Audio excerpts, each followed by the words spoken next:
Morning all of you. आज मैं फिर आप लोगों के साथ क्लास 10th का एक्सरसाइज 5.4 जो कि आप लोग अर्थमेटिक प्रोग्रेशन ऑप्शनल टॉपिक है, मतलब ऑप्शनल एक्सरसाइज है, उसके बारे में डिस्कस करने वाला हूँ। जैसा कि मैंने आप लोगों के साथ कई बार डिस्कस किया है कि हम लोग को जो अर्थमेटिक प्रोग्रेशन पढ़ना है उसमें मैनली रूप से दो फैक्टर का हम लोग यूज करेंगे। एक आपका मतलब मैंने रूप से टू एलिमेंट्री टॉपिक का यूज करेंगे जिसमें आपका आता है linear equation, variable and quadratic equation. इसके अलावा मैंने आप लोगों के साथ इसमें मुख्य रूप से 2 से 3 फॉर्मूला का डिस्कशन किया, जिसमें कि आपको मैंने सबसे पहला कुछ डेफिनेशन के साथ साथ मतलब एपी क्या होता है, अर्थमेटिक प्रोग्रेशन क्या होता है, उसका कॉमन डिफरेंस, इन सारी चीज को बताते हुए मैंने सबसे पहला जो फॉर्मूला बताया तो उसमें बताया था कि nth term of any AP will be a plus n minus 1 into d while sum of n terms of AP is equal to जो फॉर्मूला बताया था वो बताया था n/2 into 2a plus n minus 1 into d। तो particularly जो मुझे इस टॉपिक में डिस्कस करना है वो प्रॉब्लम्स के बारे में डिस्कस करना, जो कि आप लोग को ऑप्शनल ये एक्सरसाइज 5 है। बहुत सारे बच्चे इसको टफ मानते हैं बट वैसा कुछ होता नहीं है। मैं आपको बार बार बता चुका हूँ कि बस थोड़ा सा इसमें क्या करता है कि जैसे वर्ड प्रॉब्लम कभी कभी डाल देता है कि कोई डे टू डे लाइफ से रिलेटेड कुछ प्रॉब्लम्स लिंक करके देते तो बच्चे को कॉम्प्लिकेटेड लगते हैं, बट ऐसा कुछ होता नहीं। मैं बार बार बता चुका हूँ। चलिए तो मैं एक्सरसाइज 5.4 का चलता हूँ। एक्सरसाइज 5.4 पे आप लोग ध्यान देंगे, ये आपका ऑप्शनल टॉपिक है, ये क्लास 10th का। सबसे पहला क्वेश्चन क्या था, which term of the AP, एक आपका दिया हुआ एपी इस तरह से 120, ये आपका दिया हुआ question number 121 117 130 dot dot dot. अब करा which term of the AP is it's first negative term. तो इस एपी का फर्स्ट नेगेटिव टर्म क्या होगा? सबसे पहले याद रखना आप लोग कि नेगेटिव टर्म तो तभी आएगा इस एपी का जब ये डिक्रीजिंग ऑर्डर में होगा। तो क्लियर है कि डिक्रीजिंग एपी है। चलिए तो यहां से ज्यादा मुझे इंफॉर्मेशन नहीं चाहिए। ए बराबर जितना जो चीज दिया हुआ वो लिख लेते हैं। ए बराबर दे दिया, डी बराबर 170 माइनस 121, दैट विल बी क्या होगा? अगर मुझे ये भी चीज दे दिया तो मुझे जो यहाँ पे फाइंड करने को बोला जा रहा है वो मुझे कर रहा फर्स्ट नेगेटिव टर्म। क्या कर रहा है? First negative term. तो फर्स्ट नेगेटिव टर्म की बात कर रहा है तो मैं मानूंगा let n is equal to first negative term. First term मतलब फर्स्ट टर्म है जो नेगेटिव है। सो अगर मैं यहां से बात करूं तो एन डेफिनेटली लेस देन 0 होगा। लेस देन 0 होगा तो मैं करता हूं इसका निकालता हूं। एन बराबर क्या होगा? a plus n minus 1 into d is less than 0। That implies that a का वैल्यू कितना है? 121 प्लस n minus 1 को उसी तरह से रहने देते हैं into d का वैल्यू कितना है? -4 रहती है, लेस देन 0। अगर मैं इसको उधर कर लिया तो n minus 1 into -4 is greater than -121। याद है? अगर मैं -4 से डिवाइड कर दिया तो यहाँ पे n minus 1 ऐसा ऐसा होगा। फिर ये देखिएगा, एक बात याद रखिएगा आप लोगों को, इक्वेशन तो आप लोगों की क्लास में नहीं, जब ये आपका इनइक्वालिटी का साइन होता है ना, ये इनइक्वालिटी का साइन, अगर इनइक्वालिटी का साइन, इसको इनइक्वालिटी बोलते हैं, अगर बोथ साइड हम लोग नेगेटिव नंबर से मल्टीप्लाई करेंगे, बोथ साइड नेगेटिव नंबर से मल्टीप्लाई करेंगे तो उसका साइन क्या होता है? रिवर्स कर देता है। अगर आप लोगों को ये चीज नहीं मालूम है ना तो एक और भी एक इसका मैथड है वो भी बता दूंगा। n minus 1 बोथ साइड अगर मैं माइनस से मल्टीप्लाई करूंगा तो 4 into n minus 1 is greater than 121 होगा। सो n minus 1 is greater than 121 upon 4। So n is greater than क्या होगा? ये इधर प्लस रहेगा तो क्या होगा? 125 डिवाइडेड बाय 4। अब इसका वैल्यू अगर मैं निकालूंगा अप्रॉक्सीमेट कितना आएगा? 4 3 जा 4 1 जा पॉइंट 31 फिर 0 1 0 7 8 तो कितना आ गया इनका वैल्यू? ये जी n इज ग्रेटर देन 31.25। तो 31.25 से बड़ा जस्ट कौन होगा? इंटीग्रल, क्योंकि n तो इंटीग्रल होगा। सो n बराबर क्या आएगा? तो यहाँ पे n बराबर मतलब वो आपका 25th टर्म जो होगा फर्स्ट नेगेटिव टर्म होगा इस एपी का। लेकिन मैं आपसे क्वेश्चन एक चीज और भी इंटरेस्टिंग करना चाहूंगा कि अगर आपको ये इनइक्वालिटी से डर लगता है ना तो आप ऐसा करो कि इसको बराबर मान लो। यहाँ पर बट याद रखना, एक तो इस मेथड से हो गया, एक और भी मेथड में यहाँ पे मेजर कर देता हूँ। देखना इसको मिटा दें, इसको मिटा दें। अब इसके अलावा एक और मेथड क्या है कि मैं यहाँ पे लेट n बराबर नेगेटिव टर्म मान लिया। अब क्या करता हूँ, इतना हो गया, लेट n टर्म बराबर 0 में मान लेता हूँ, क्योंकि 0 से आगे बढ़ूंगा तो फिर मुझे नेगेटिव मिलेगी। तो अगर मैं 0 मान लिया, लेट n टर्म बराबर 0, तो अगर मैं 0 मान लिया, यहाँ पे याद रखना 0 में इसलिए लिया क्योंकि मुझे नेगेटिव लेना, 0 के जस्ट बाद चलेंगे तो नेगेटिव ही आएगा। तो अगर n टर्म बराबर 0 हुआ तो यहाँ पे क्या है? a plus n minus 1 into d बराबर 0। दैट इंप्लाइज दैट a बराबर 121 plus n minus 1 into d का वैल्यू -4 बराबर 0। अगर मैं यहाँ से n का वैल्यू निकालूंगा तो कितना होगा? -1 और -1 125 डिवाइडेड बाय 4 आपका ये आ जाएगा, जो कि आपका 30 तो यहाँ पे क्या हुआ कि n बराबर 31.25 के लिए, बट ये तो पॉसिबल नहीं है, बट फिर भी 31 के लिए क्या हुआ कि मतलब अगर पॉसिबल नहीं है फिर भी मैं एक मिनट के लिए सोच लूं तो 31.25 के लिए n के लिए क्या होगा, ये 0 आना है, तो डेफिनेटली इसकी जस्ट बदला नेगेटिव आएगा। सो n बराबर 30 फॉर n बराबर 32 n is equal to negative, first negative हो जाएगा, ठीक। इसलिए इसको इस तरह से भी बना सकते हैं, ठीक। तो दो तरीके मैंने आप लोगों के साथ डिस्कस कर दिया, जो अभी आपको मन लगेगा, बट सेकंड मेथड जो मैंने फर्स्ट मेथड जो आप लोगों को बताया थोड़ा स्टैंडर्ड भी था और देखने में भी लगता था कि हाँ हम लोगों ने सही मेथड यूज किया। चलिए और दूसरा मेथड जो है आपका दूसरा क्वेश्चन देखिएगा, ये दिया हुआ है the sum of the third and seventh term of AP 6, ध्यान से देखेंगे, the sum of the third and seventh term of an AP, तो इसका मतलब हुआ a3 plus a7 is equal to 6 दिया हुआ है, third and seventh term, and their product is 8, और उसके बाद एंड a3 इंटू a7 बराबर 8 दिया हुआ है। तो पूछ रहा था find the sum first 16 terms of the AP, तो इसमें पूछ रहा है कि आप फर्स्ट 16 टर्म्स का एपी का सम निकालिए, मतलब S16 क्या होगा। चलिए तो सबसे पहले मैं यहां से बोल सकता हूं a plus 2d plus a plus 6d is equal to 6, अगर मैं इसको कैलकुलेट किया तो 2a plus 8d is equal to मेरा 6 और 2 से डिवाइड कर देंगे तो a plus 4d is equal to कितना आ गया, 3 आ गया। सो आपका a बराबर क्या हुआ, 3 माइनस 4d आ गया। चलिए a का वैल्यू आप लोगों ने निकाल लिया। अब यहाँ पे क्या है कि इस इक्वेशन से करेंगे तो a plus 2d into a plus 6d is equal to आपको कितना दिया हुआ, 8 दिया हुआ। a का वैल्यू कितना है, 3 माइनस 4d, अगर मैं इसमें रख दिया 3 minus 4d plus 2d into a plus a के जगह पे मैं क्या रखूंगा, 3 minus 4d plus 6d is equal to क्या आ गया, 8 आ गया। तो इसको अगर मैं कैलकुलेट करूंगा तो 3 माइनस ये 4d में से 2d गया तो क्या होगा, माइनस 2d इंटू, अगर इसको मैं कैलकुलेट करूंगा तो क्या होगा, 3 plus 2d, 3 plus 2d is equal to 8 आ गया। एक जगह पे मैंने क्या रखा, 3 माइनस 4d। अब देखिएगा इसको अगर कैलकुलेट करेंगे तो 9 माइनस 4d का स्क्वायर इज इक्वल टू मेरा कितना आ गया, 8 आ गया। अब ये मुझे मिल गया 9 बराबर, अच्छा ये आ गया। सो मैं यहां से अगर डी स्क्वायर बराबर करूं तो 1/4 आ जाएगी। सो डी बराबर जो मुझे निकलेगी प्लस माइनस हाफ निकलेगी, तो प्लस माइनस हाफ निकल गई।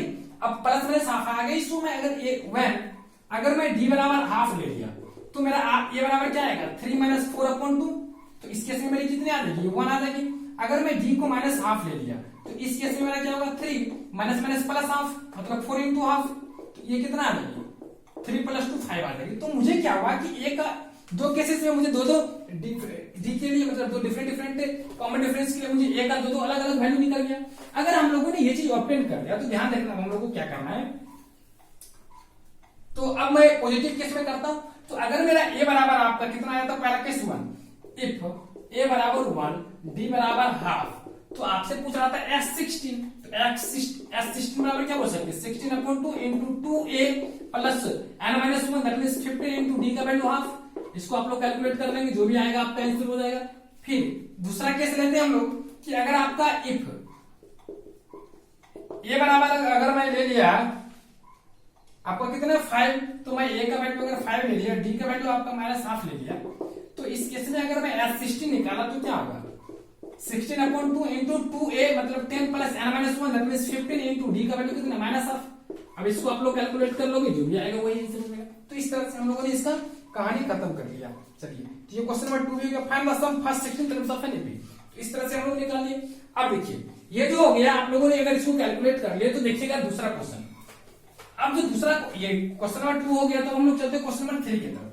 क्वेश्चन नंबर 3 है आप लोगों का, ए ladder has rust 25 centimetre apart, मतलब लैडर हैज रस्ट, मतलब लैडर जो है ना आपका, जिसको हम लोग बोलते हैं सीढ़ी बोलते हैं लोकल लैंग्वेज में, तो सीढ़ी जो है ना इस तरह से आपको बनाया हुआ, इस तरह से कुछ आपका सीढ़ी बना रहता है ना, थोड़ा सा हल्का सा फैल आता है। अब इसमें बोल रहा है कि ये जो है ना ये आपका इस तरह से जो इसके बीच में जो लकड़ियां दी रहती है लगभग, ये जो है ना इसके बीच का डिस्टेंस जो है ना 25 सेंटीमीटर पे, कितना है 25 सेंटीमीटर के बीच। अब कह रहा है uniformly in length from 45 centimetre at the bottom to the 25 centimetre at the top, मतलब इसका जो लेंथ है ना ये इसका 45 सेंटीमीटर लेंथ है, और इसके ऊपर में सबसे जो ऊपर में है ये आपका 25 सेंटीमीटर का, कितना है 25 सेंटीमीटर का at the top. If the top and the bottom rungs are 2.5 metre apart, if the top and the bottom rungs, अच्छा सबसे ऊपर वाला और सबसे नीचे वाले के बीच का जो डिस्टेंस है वो 2.5 मीटर है, और नॉर्मली दोनों के बीच का डिस्टेंस कितना 25 सेंटीमीटर है। Apart what is the length of the wood required for the rungs, तो इसको कहता है what is the length of would required for the rungs, तो इसको बनाने के लिए कितने मतलब कितने लकड़ियां का यूज किया गया, ये मुझे पूछ रहा था कितने लेंथ के। तो सबसे पहले सवाल ये है हम लोगों के लिए कि इसमें कितने नंबर ऑफ सी है, ये चीज मुझे फाइंड करना जरूरी है। ठीक, तो आप अगर गौर करोगे इस क्वेश्चन में ध्यान से देखिए, तो यहाँ पे कितने लंग्स है, तो इस टोटल मिलाकर के जो आपके बुक में दिया हुआ, ध्यान से देखना। अच्छा, तो इसमें पूछ रहा है what is the length of the wood required for the rungs, तो टोटल मिलाकर के कितने रंग्स होंगे। तो सबसे पहले आप लोग देखेंगे आपका क्या है कि आपका पहला 45 सेंटीमीटर क्या है, फिर जो है आपका इसमें कर रहा है कि uniformly length 45 centimetre at the bottom to the 25 centimetre top, if the top and the bottom to 25 centimetre top at the top, if the top and the bottom to 25 centimetre at the top, if the top and the bottom rungs are 2.5 metre apart, what is the length of the wood required to the rungs.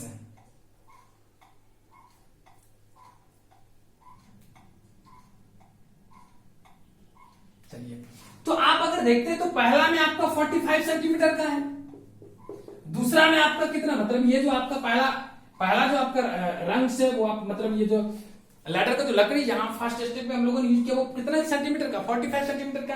फिर देखिएगा, फिर से एक बार question पढ़ते हैं, ए ladder has rung 25 centimetre a apart, the rungs decrease uniformly in length from 45 centimetre at the bottom to 25 centimetre at the top, if the top and the bottom to 25 centimetre at the top। तो सबसे पहले हम यहां से कह सकते हैं according to question, ये जो हो गया अगर मैं इसको फर्स्ट टर्म मानूं, let length of first ladder जो हो गया आपको 45 सेंटीमीटर हो गया, तो ये मेरा ए का रोल करेगा, और ये मेरा nth टर्म का रोल करेगा। सो मैं कह सकता हूं nth टर्म बराबर क्या होगा 25 सेंटीमीटर, कितना आएगी 25 सेंटीमीटर। अब यहाँ पर लैडर का आप काउंट कर सकते हो, कैसे करोगे काउंट वो देखना आप लोग। यहाँ पे लैडर का जो काउंट करने का तरीका है कि number of ladder is equal to,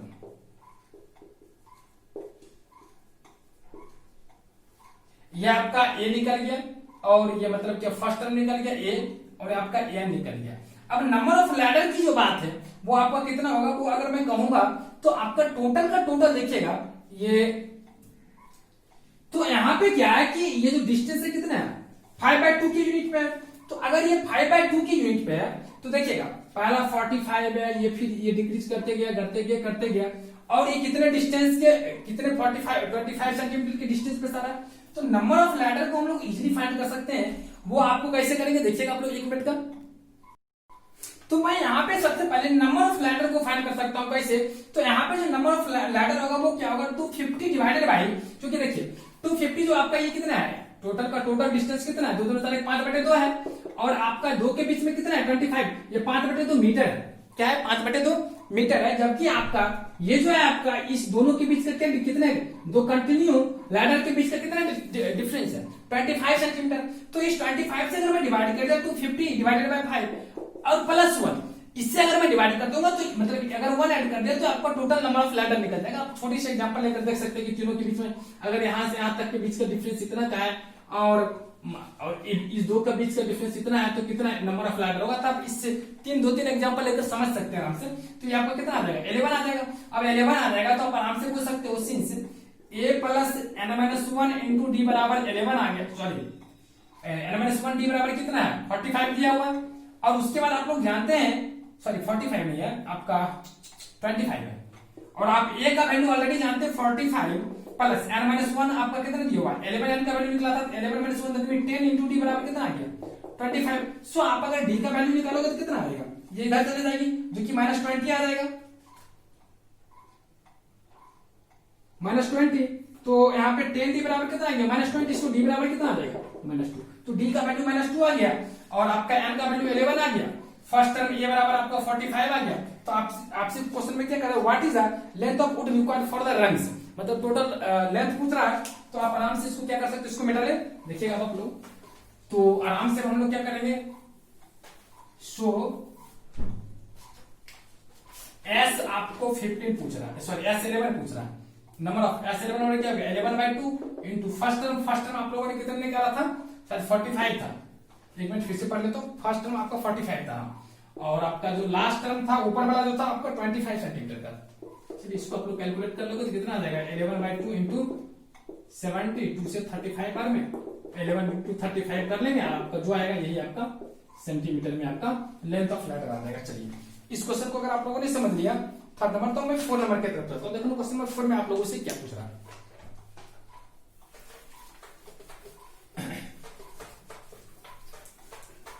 4 number में आपसे पूछ रहा है कि the houses of a row are numbered consecutively from 1 to 49।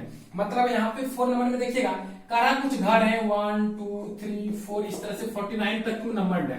ठीक, इसमें बोला so that there is a value of x that the sum of the numbers of the houses. करा कोई ना कोई यहाँ पे एक एक्स एग्जिस्ट करेगा। ठीक है, x sum of the numbers of the houses preceding the house numbers x is equal to the sum of the numbers of the houses following it। मतलब क्या, इससे पहले वाले का सम जो होगा इसके बाद वाले का सम के बराबर होगा। ठीक, ये चीज पूछ रहा। तो यहाँ पर अगर मैं बात करूं, अगर मैं x से पहले वाले की सम की बात करूं तो यहाँ पर बोल दिया सम ऑफ, ध्यान से देखेंगे question, sum of the numbers of the houses preceding the house numbers. मतलब इस हाउस से पहले वाले की बात कर रहा है। तो यहाँ पर बोल सकते हैं कि हम लोग एस एक्स माइनस 1 जो होगा, यहां से पहले वाले का जो सम जो बोल रहा है वो बोल रहा है कि पूरे का पूरा जो है ये आपका यहाँ पे टोटल सम जो होगा, अगर मैं मान लिया S49 मान लेता हूं, उसमें से अगर मैं ये एक्स माइनस 1 कैसे हो जाएगा, नेक्स्ट जो इसके बाद वाला होगा इसको सब्ट्रैक्ट कर देने के बाद मेरा होगा जो कि मेरा एस एक्स होगा। मतलब सिंपली बात यह है कि अगर मैं यहाँ पर क्वेश्चन फिर समझेगा, the houses of a row are number consecutively from 1 to 49 so that there is a value of x such that the sum of the numbers of the houses preceding the house numbers x is equal to the sum of the numbers of the houses following it। मतलब ये हुआ कि इससे पहले वाले की जो number of houses होंगे वो बाद वाले के बराबर होगा। ये चीज आप लोगों से पूछ रहा था। चलिए तो मैं क्या करता हूँ, एस एक्स माइनस 1 बराबर कितना आ गया, S49 माइनस एक्स हो गया। अब इसको मैं लिख सकता हूँ एक्स माइनस 1/1 into 2। ये आपका ए डी मतलब ए हो गया, फिर यहाँ पे 2a, तो 2a का मतलब हो गया 2 into 1 प्लस n माइनस 1। तो n माइनस 1 का मतलब क्या होगा, कितना n है, x माइनस 1 into डी का वैल्यू 1, फिर इज इक्वल टू, इसको मैं लिख सकता हूँ 40n/2 into 2a plus n minus 1, that means 48 into 1 और माइनस x मतलब x/2 into 2a plus n minus 1, that means x minus 1 into d, that means 1। ये तक यहाँ तक आप लोग समझ गए। चलिए अगर मैं बोथ साइड अगर मैं 2 से मल्टीप्लाई कर दिया तो मुझे मिल गया x माइनस 1 इंटू, इसको अगर मैं कैलकुलेट किया तो x minus 1 plus 2, that means x plus 1 is equal to, ये आपका कितना हुआ 50 into 49 और 50 डिवाइडेड, अच्छा 50 into 49 प्लस, इसमें अगर मैं किया तो माइनस, यहाँ पे देखेंगे x प्लस 1 आ जाएगा, तो यहाँ पे क्या मिलेगा minus x into x plus 1। अगर मैं इसको लेफ्ट में ले आया तो यहाँ से मुझे क्या मिलेगी, x प्लस 1 कॉमन आ जाएगी। अगर x प्लस 1 कॉमन आ जाएगी तो यहाँ पे क्या बचेगी, x plus x minus 1 is equal to 50 into 49, याद है।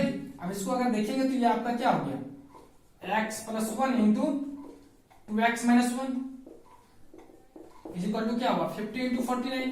और यहाँ तक अगर मुझे मिल गया तो अब इसको हम लोग सॉल्व कर लेंगे, इसको मल्टीप्लाई करके फिर से एक बार देख लेते हैं। अगर हम लोगों ने यहाँ पे ये जो आपका राइट था इसको लेफ्ट में कर लिया, x प्लस 1 कॉमन लिए तो x प्लस x माइनस 1, ठीक है। अब इसको आप लोग मल्टीप्लाई कर लोगे तो इसको अगर मल्टीप्लाई करेंगे तो 2x² minus x, 2x² minus x plus 2x minus 1 बराबर क्या हो गया 50 इंटू 49।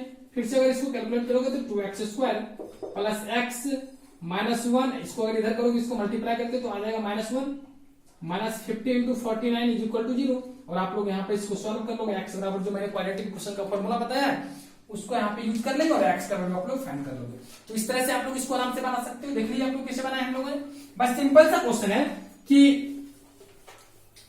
यहाँ पर एस एक्स माइनस 1 जो होगा S49 माइनस एस एक्स के बराबर हो जाएगा। और इस तरह से हम लोगों ने क्या किया, इसका भी वैल्यू निकाल लिया। चलिए अब जो आपका नेक्स्ट क्वेश्चन है वो देख लीजिए, क्वेश्चन नंबर 5। क्वेश्चन नंबर 5 जो है आपका कह रहा है a small terrace at a football ground comprises of a 15 steps each of which is 50 meter long and built of solid concrete। मतलब यहाँ पे बोल रहा है कि सीढ़ी जो होती है ना, जिसको हम लोग गांव में चबूतरा के नाम से भी जानते हैं, उसमें बोला ए स्मॉल टेरेस, उसी को बोलते हैं। At a football ground comprises of 50, मतलब उसी को बैठने वाला, जैसे फुटबॉल ग्राउंड जो होता है उस पर अगर बैठने वाला जो होता है सीढ़ी टाइप का बनाया पड़ता है, उसी के बारे में बोला। आप अपने अपने घर में देखे होंगे तो सीढ़ी किस डिजाइन से बना होता है आप लोग देखे होंगे, तो उसी के बारे में बोला है। 15 स्टेप का वो सीढ़ी है। अब बोला है each of which is 50 metre long, तो आप लोग बोल सकते हैं लेंथ ऑफ सीढ़ी, ये तो फिक्स है, लेंथ तो हर सीढ़ी का बराबर होता है। लेंथ ऑफ टेरेस आराम से बोल सकते हो कितना दिया हुआ है 50 सेंटीमीटर, 50 मीटर है, ये सेंटीमीटर दिया हुआ देखने ना लोग, 50 मीटर है, तो मैं लिख सकता हूं 50 मीटर। अब आगे जो बोला है and built of solid concrete each step has rise of 1/4 metre and thread of 1/2 metre. देखिएगा ध्यान से, तो उसकी जो चौड़ाई है वो डेफिनेटली, अगर मैं लेंथ की सीढ़ी की बात करूं तो वो वहां पे क्या बढ़ती जाएगी, वहां पे आपका डेफिनेटली उससे हाइट बढ़ेगी, बट वहां पे जो ये आपका जो उसकी ब्रेथ होगी वो आपका फिक्स होगी। तो मैं बोल सकता हूं ब्रेथ ऑफ टेरेस जो होगी आपको दे दिया 1/2 मीटर। अब उसके बाद हाइट जो दिया हुआ वो कह रहा है 1/4 मीटर जो है वो बढ़ते जाता, तो मैं बोल सकता हूं for first terrace height of height कितना दे दिया 1/4 मीटर। अब जो बोला है कि एक टेरेस को बनाने के लिए जितना उसका मतलब कंक्रीट लगती है उसका वॉल्यूम जो है, calculate the total volume of concrete required to build the terrace. तो मैं लिखता हूं पहले volume of concrete to build up the first terrace, मतलब फर्स्ट टेरेस को बनाने के लिए जितने कंक्रीट की जरूरत पड़ेगी वो आपका क्या रहेगा, वो आपका देखिए उसमें जो आपका वो टेरेस होता है वो किस शेप का होता है, just like a cuboid shape का होता है। अगर आप क्यूबॉइड शेप का होगा तो उसका वॉल्यूम क्या होता है L into B into H, तो फर्स्ट केस में तो आपका L into B into H ही होगा, तो L आपका कितना है 50 इंटू बी कितना है हाफ इंटू एच कितना है 1/4। अगर मैं सेकेंड में जाऊंगा तो देखेंगे कि आपका एक डेफिनेट जो इसमें बोल भी दिया कि 1/2 ये 1/4 मीटर जो ये आपका कंटिन्यूसली रूप से बढ़ते जाएगा, ये आपका हाइट का लोग बोल देंगे। तो यहां पे बोल सकते हैं अकॉर्डिंग टू क्वेश्चन हाइट मतलब कि लेंथ ऑफ रेजिंग हाइट लिख सकते हैं, मतलब बढ़ती हुई ऊंचाई की जो है ना मेजर जो है आपका वो आपका कितना दिया हुआ है, वो जो आपको दिया हुआ 1/4 मीटर दिया हुआ है। सो V1 ये हो गया। सो आप यहां पर अगर V2 की बात करेंगे तो क्या होगा 50 इंटू हाफ इंटू या 1/4 की जगह पे 2/4 हो जाएगा। अगर मैं V3 की बात किया तो 50 इंटू 1/2 इंटू 3/4 हो जाएगा, इसी तरह से बढ़ जाएगा। सो टोटल वॉल्यूम जो होगा आपको क्या होगा, सारे ये सारे जुड़ जाएंगे V1 plus V2 plus dot dot dot V15, और सारे अगर जुड़ जाएंगे तो इसके बाद का जो आपका टर्म्स है वो आपका क्या होगा, आप आराम से बोल सकते हो ना कि 15 इंटू हाफ सब में कॉमन आ रहा है तो बच क्या रहा है आपका शुरू हो रहा है 1/4 प्लस 2/4 प्लस 3/4, ये सारे बच रहे हैं डॉट डॉट कित कहां तक 15/4 तक, सारे में 1/4 कॉमन आ रहे हैं तो 15 इंटू 1/4 बच क्या रहा है 1 plus 2 plus 3 plus dot dot 15, और इसका अगर मैं सम करूंगा तो क्या मुझे मिलेगा 25 इंटू 1/4 और 1 प्लस 1 टू 15 तक अगर मैं सम करूंगा तो आपका क्या आ जाएगा n इंटू n प्लस 1 मतलब क्या होगा 60 डिवाइडेड बाई 2, इसको आप लोग कैलकुलेट कर लोगे 4 से 4 टाइम्स में 2 से 2 टाइम्स में आपका आ गया 25 into 30 that means 750 metre cube आ जाएगा। तो इस तरह से हम लोगों ने क्या किया कि the total volume of concrete which is used to making terrace of this football ground जो हो गया आपका 750 मीटर क्यूब आ गया चाहिए। तो इस तरह से हम लोगों ने क्या किया पूरा का पूरा जो आपका है ऑप्शनल एक्सरसाइज को भी हम लोगों ने डिस्कस कर लिया, ठीक है। फिर मैं अब इसके बाद आपका जो नेक्स्ट टॉपिक रहेगा वो उसका डिस्कस मैं अगले क्लास में फिर करूंगा। चलिए थैंक्स ऑल ऑफ यू, फिर मैं मिलता हूं आप लोगों के साथ अगले वीडियो में। चलिए थैंक्स, बाय।